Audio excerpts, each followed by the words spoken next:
নমস্কার, আমি অ্যাডভোকেট পিয়ালি রায়। আজকে আবার একটা নতুন বিষয় নিয়ে তোমাদের সামনে চলে এসেছি। আজকে কথা বলবো সেকশন 10 অফ সিপিসি। সিপিসি কি? সিপিসি হচ্ছে সিভিল প্রসিডিওর কোড। তো সেকশন 10 অফ সিপিসি তে কি বলা হয়েছে? স্টে অফ সুটের কথা বলা হয়েছে। এবার স্টে অফ সুট কি বা তার উদ্দেশ্য কি সেটা নিয়ে আলোচনা করব। এবার সেকশন 10 অফ সিপিসি বলছে স্টে অফ সুটের কথা। এবার সেকশন 10 অফ সিপিসি কি বলছে? রেস সাব জুডিশিয়াল নীতির কথা।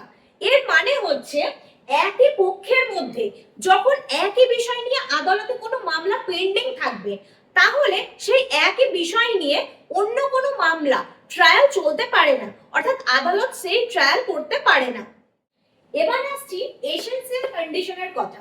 অর্থাৎ সেকশন 10 এ এসেনশিয়াল কন্ডিশন কি? ফার্স্ট হচ্ছে টু শুড, মানে এখানে একটা প্রিভিয়াস মামলা থাকতে হবে এবং একটি পরবর্তী মামলা থাকতে হবে। সেকেন্ড হচ্ছে আইডেন্টিক্যাল সাবজেক্ট ম্যাটার, মানে এখানে যে ম্যাটারটা সেটা ডাইরেক্টলি হোক বা সাবসিকুয়েন্টলি হোক সেম হতে হবে। এবার আসছে সেম পার্টিস বা সেম টাইটেল, অর্থাৎ সেই যে মামলা, এই মামলার পার্টি তাকে সেম হতে হবে বা এই মামলায় যেটা ক্লেম করবে সেটা যেন সেম হয়।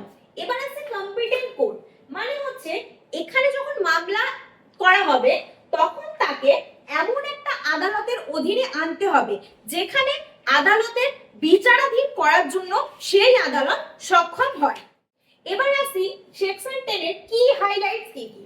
ফার্স্ট হচ্ছে ট্রায়াল নট ইনস্টিটিউশন, মানে সেকশন 10 শুধুমাত্র পরবর্তী মামলা ট্রায়াল স্থগিত রাখতে পারে, নতুন মামলা দায়ের করা নিষিদ্ধ করতে পারে না। এবার আসি ম্যান্ডেটরি প্রভিশনস, অর্থাৎ যদি সেকশন 10 এর সমস্ত কন্ডিশন ফুলফিল হয় তাহলে আদালতের কাছে বিচার করা এটা ম্যান্ডেটরি।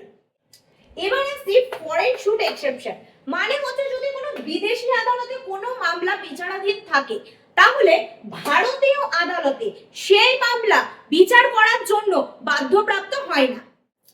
আশা করি আজকের ভিডিওটা তোমাদের খুব ভালো লেগেছে। যদি ভালো লেগে থাকে তাহলে অবশ্যই একটা লাইক করো। এটা আমার ফেসবুক এবং ইনস্টাগ্রাম।